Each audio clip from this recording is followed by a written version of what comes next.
आ गई लतिका। हाँ माँ जी। कितने की आई सब्जी? अरे माँ जी पूछो मत, 100 रुपए किलो टमाटर, 50 रुपए किलो प्याज और 40 रुपए किलो आलू।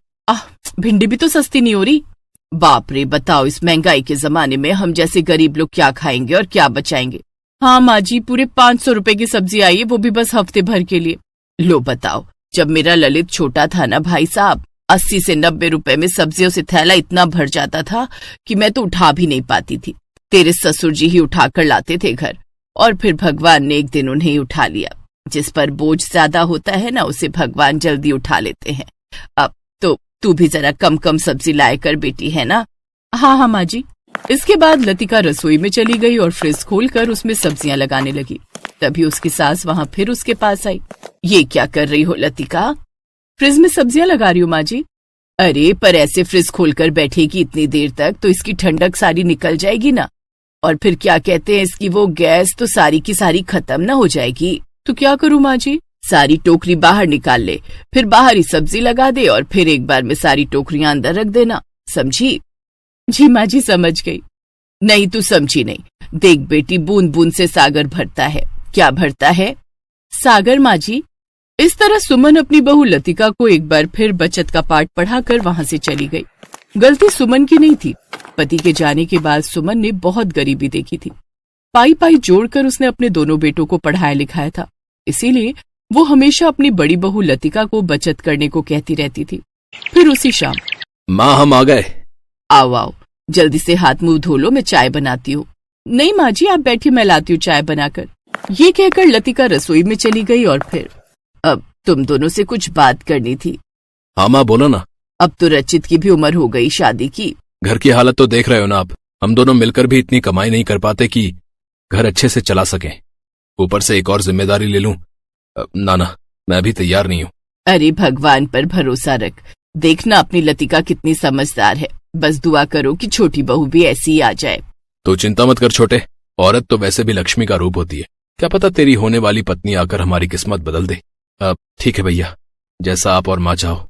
रचित ने शादी के लिए हाँ कर दी थी। उसके बाद से ही ललित और सुमन ने रचित के लिए लड़की देखनी शुरू कर दी और फिर एक दिन उनकी तलाश पूरी हुई।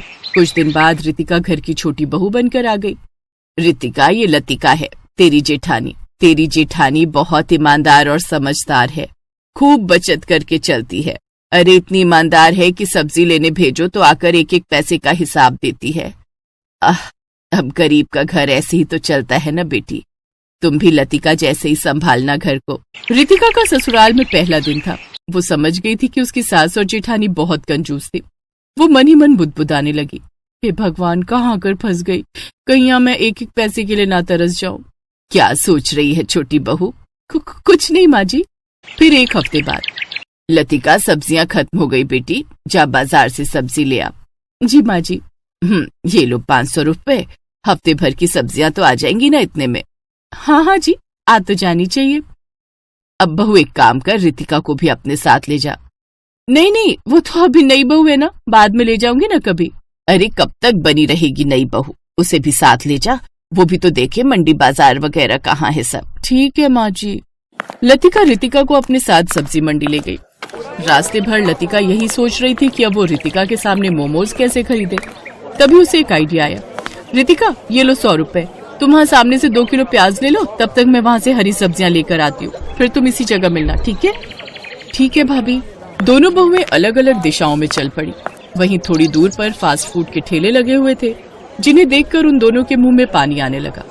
लतिका सबसे नजर चुराते हुए मोमोज वाले ठेले पर पहुंची और आंख बंद कर मोमोज का मजा लेने लगी। तभी उसे हल्का सा धक्का लगा। एक दूसरे को ऐसे देखकर दोनों की ही सांसें अटक गई। तुम यहाँ क्या कर रही हो? वो मैं वही जो आप कर रही हो। इसके बाद देवरानी और जेठानी जोर जोर से हंसने लगी। वो दोनों समझ गई थी कि वो दोनों एक जैसी हैं, फास्ट फूड की चटोरी। मानना पड़ेगा भाभी, सासू माँ को अच्छा चला रखा है आपने। नहीं यार, चाहती तो नहीं हो झूठ बोलना, पर क्या करूं, मोमोज खाने के पैसे ही नहीं मिलते तो और क्या करती। मैं खुद बिना चाउमीन खाए नहीं रह पाती, लेकिन अब मुझे पता लग गया कि मैं कैसे चाउमीन खा सकती हूँ। और अगर कभी माँ जी ने हम में से किसी एक को ही सब्जी लाने भेजा तो हम दूसरी के लिए फास्ट फूड पैक करा लाएंगी। वादा? हाँ सही है, पक्का वादा। देवरानी और जेठानी आज सहेलियां लग रही थीं। वो खुशी खुशी घर लौटी और फिर बड़ी देर कर दी तुम दोनों ने। वो आज बहुत भीड़ थी माँ जी। अच्छा हुआ जो तुम दोनों सही सलामत वापस आ गई। अरे पता है क्या हुआ, रचित बता रहा था कि 2 दिन पहले ही मंडी में एक औरत को किसी ने चाकू मार दिया। भैया आगे से तुम दोनों ही मंडी नहीं जाओगी, ललित ले आएगा सब्जी वब्जी। इतना सुनते ही लतिका और रितिका के प्राण सूख गए। उन्हें अपने प्राणों से ज्यादा मोमोज और चाउमीन की फिक्र सताने लगी। और फिर एक दिन, भाभी मुझे चाउमीन खिला दो वरना मैं मर जाऊंगी। मोमोज के बिना तो मेरे भी प्राण सूखे जा रहे हैं। भाभी एक आइडिया है, क्यों ना हम घर पर ही ट्राई करें। नहीं नहीं माँ जी जान ले लेंगी। अरे सिर्फ हम दोनों के लिए, उन्हें बताएगा कौन। अच्छा तो फिर चल, तू तैयारी शुरू कर, मैं बाहर पहरा देती हूँ। फिर जब तेरी चाउमीन बन जाए तो मैं अपने मोमोज बनाऊंगी। ठीक है भाभी। दोनों बहुएं अब ऐसे ही घर की रसोई में मोमोज और चाउमीन बनाने लगी। दोनों बहुओं को अब मोमोज और चाउमीन बनाने में महारत हासिल हो गई थी। और फिर एक दिन क्या हुआ ललित रचित, तुम दोनों का मुंह क्यों उतरा हुआ है। माँ हमारी फैक्ट्री बंद हो गई, हम दोनों की नौकरी चली गई। अब समझ नहीं आ रहा कि क्या करें। भैया मेरी मानो तो कुछ छोटा मोटा पर अपना ही शुरू करते हैं। रचित का इतना कहना ही था कि तभी रसोई में लतिका ने रितिका से कहा, रितिका यही मौका है, झट से मोमोज और चाउमीन निकाल प्लेट में, जल्दी कर। अगले ही पल लतिका और रितिका प्लेट में मोमोज और चाउमीन लेकर बाहर खड़ी थी, जिसे देखकर सुमन और उसके दोनों बेटों के मुंह में पानी आ गया। कहाँ से मंगवाए रितिका। भैया ये हम दोनों ने बनाए हैं घर पर। हम चाहते हैं कि हम फास्ट फूड का ठेला लगाएं दोनों मिलकर। क्या कहा, घर की बहुएं ये मोमोज और चाउमीन बनाकर बेचेंगी। ना ना ना, नहीं बेचेंगे तो आपके दोनों बेटे, हम तो सिर्फ बनाएंगी। हाँ माँ, क्या पता यही हमारी किस्मत बदल दे। चारों की मर्जी के आगे सुमन ने भी हाँ कर दी। और फिर अगले ही दिन से वो चारों मिलकर अपने घर के बाहर फास्ट फूड का ठेला लगाने लगे।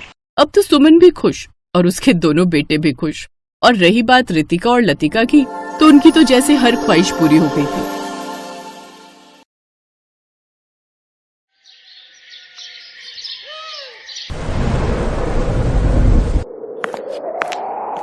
ममता, ओ ममता, अरे जल्दी आ, देख बारिश आने वाली है, सारे कपड़े गीले हो जाएंगे, जल्दी आ। आई माँ जी। ये है सरला और ममता। सरला ममता की सास थी। दोनों उत्तराखंड के एक छोटे से गांव में रहते थे। ये गांव भारत चीन बॉर्डर के बिल्कुल पास था और ऊंची पहाड़ी पर बसे इस गांव में मुश्किल से बस 50 घर ही थे। सरला के पति नेपाल सिंह एक किसान थे, पर एक दिन बिजली गिरने की वजह से नेपाल सिंह और उनके बेटे कमलेश की मौत हो गई। फिर ममता और सरला ने खेती बाड़ी का काम संभाल लिया और बड़ी मुश्किलों से उनका गुजारा चल रहा था।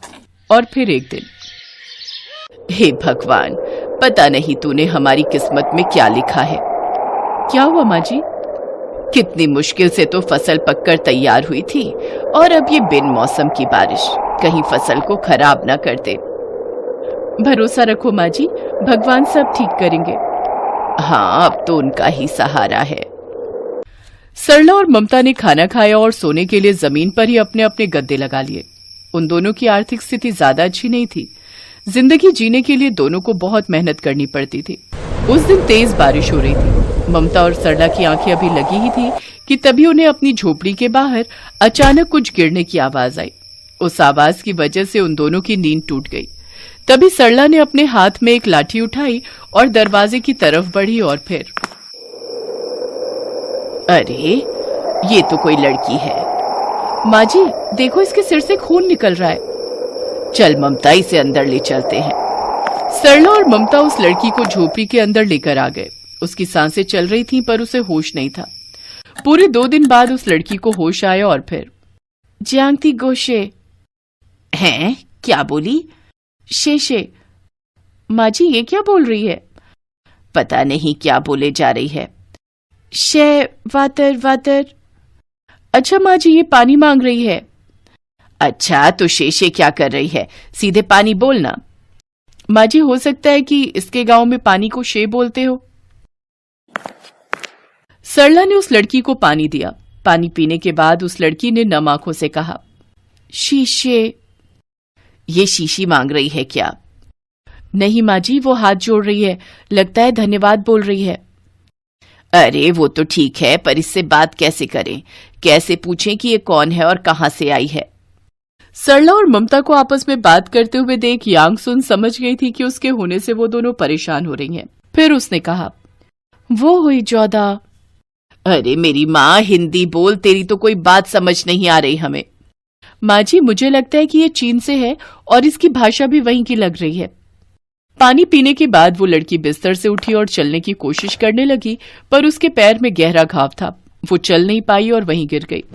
तभी सरला ने उसे सहारा दिया। अरे अरे, रुको रुको, तुम्हारे पैर में चोट है, पहले ठीक हो जाओ फिर चली जाना। सरला और ममता ने उसे सहारा देकर आराम से लिटा दिया। उस लड़की ने फिर से उन दोनों के सामने हाथ जोड़े और कहा, शीशे शीशे। हाँ हाँ, शीशी शीशी, तुम आराम करो शीशी। माँ जी, उसका नाम शीशी नहीं है। अब तुम इधर देखो, मैं ममता और ये मेरी सास है सरला। ममता ने अपनी सास के कंधे पर हाथ रखकर कहा। उसकी ये बात यांगसुन को समझ आ गई और फिर उसने अपने सीने पर हाथ रखकर कहा, यांगसुन, चाइना। सरला और ममता अब समझ गए थे कि यांगसुन चाइना से आई थी, मगर ना तो यांगसुन को हिंदी आती थी और ना ही सरला और ममता को चाइनीज। लेकिन प्रेम की भी तो एक भाषा होती है। उसी दिन से सरला और ममता उसका बहुत ख्याल रखने लगे और धीरे धीरे ममता उसे हिंदी भी सिखाने लगी। एक दिन जब ममता और सरला खेत से लौटे तो उन्होंने देखा कि यांगसुन ने सबके लिए खाना बना रखा था। अरे वाह, यांग ने खाना बनाया है। अरे हाँ सच्ची, पर ये है क्या? माँ जी, ये मंचूरियन चाउमीन है। क्या बात है, चलिए माँ जी खाकर देखते हैं। अरे पर ये किसी मांस वांस से तो नहीं पकाया ना? सरला की बात सुनकर यांगसुन और ममता हंसने लगे। फिर चाउमीन खाते ही ममता ने कहा, अरे वाह, क्या स्वाद है। कितना बढ़िया है ना माँ जी?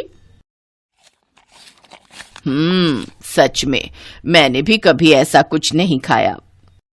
सरला और ममता ने यांगसुन को गले से लगा लिया।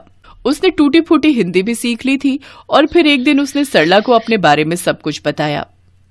मेरा नाम यांगसुन है। वहाँ चाइना में मेरे डैड, मतलब मेरे पापा ने मुझे एक बहुत बुरे आदमी को बेच दिया था। वो मुझसे शादी करना चाहता था, पर मैं वहां से भाग निकली और फिर मैं भागते भागते यहाँ पहुंच गई। यांगसुन के बारे में ये सब जानने के बाद सरला ने कहा, हे भगवान, इसका मतलब उस दिन वो पहाड़ के ऊपर जो लोग घोड़े पर आए थे वो इसी की तलाश में थे। अब हम क्या करेंगे माँ जी, अगर वो लोग यहाँ तक पहुंच गए तो? नहीं, मैं दोबारा वहां नहीं जाना चाहती माँ जी। तू फिक्र मत कर बेटी, हम चले जाएंगे यहाँ से और जाकर शहर में रहेंगे, फिर कोई तुझ तक नहीं पहुंच पाएगा। हाँ माँ जी, ये ठीक रहेगा, लेकिन हम शहर में रहेंगे कहाँ और वहां गुजारा कैसे होगा? ममता ने जायज सवाल उठाया था। तीनों सोचने लगे और फिर यांगसुन ने कहा, माँ जी, मेरे हाथ का मंचूरियन चाउमीन आपको कैसा लगता है? ये लो, हमें यहाँ टेंशन खाई जा रही है और तू बात कर रही है मंचूरियन खाने की। नहीं, मैं पूछ रही हूँ कि अगर आपको मंचूरियन चाउमीन अच्छा लगा तो हम शहर में उसे बेच सकते हैं और कुछ पैसे कमा सकते हैं। ममता और सरला को यह आइडिया पसंद आया। सरला ने अपने जेवर गिरवी रखकर एक दुकान किराए पर ली और फिर तीनों ने मिलकर मंचूरियन चाउमीन बेचना शुरू कर दिया। यूं तो शहर में कई ठेले थे, पर यांगसुन के हाथों में अलग ही स्वाद था जो लोगों को बहुत भाया। धीरे धीरे ममता और सरला भी वैसे ही चाउमीन बनाने में माहिर हो गई और फिर गुजरते वक्त के साथ सब कुछ बदलता गया। फिर एक दिन, माँ जी, ममता दीदी, जरा यहाँ आइए। हाँ बताओ, क्या हुआ? ये देखिए, कैसा लग रहा है? ममता और सरला ने ऊपर देखा तो उनकी दुकान के ऊपर एक बोर्ड लगा हुआ था जिस पर बड़े बड़े अक्षरों में लिखा था, सास बहू की मंचूरियन चाउमीन। साथ में ममता और सरला की फोटो भी लगी हुई थी, जिसे देखकर ममता और सरला की आंखों में आंसू आ गए और फिर सरला ने रुंधे गले से यांगसुन की तरफ झुकते हुए कहा, शीशे शीशे। हाँ, लोग अपने बच्चों के नाम पर दुकान का नाम रख लेते हैं। ममता मेरी बहू है तो तू आज से मेरी बेटी।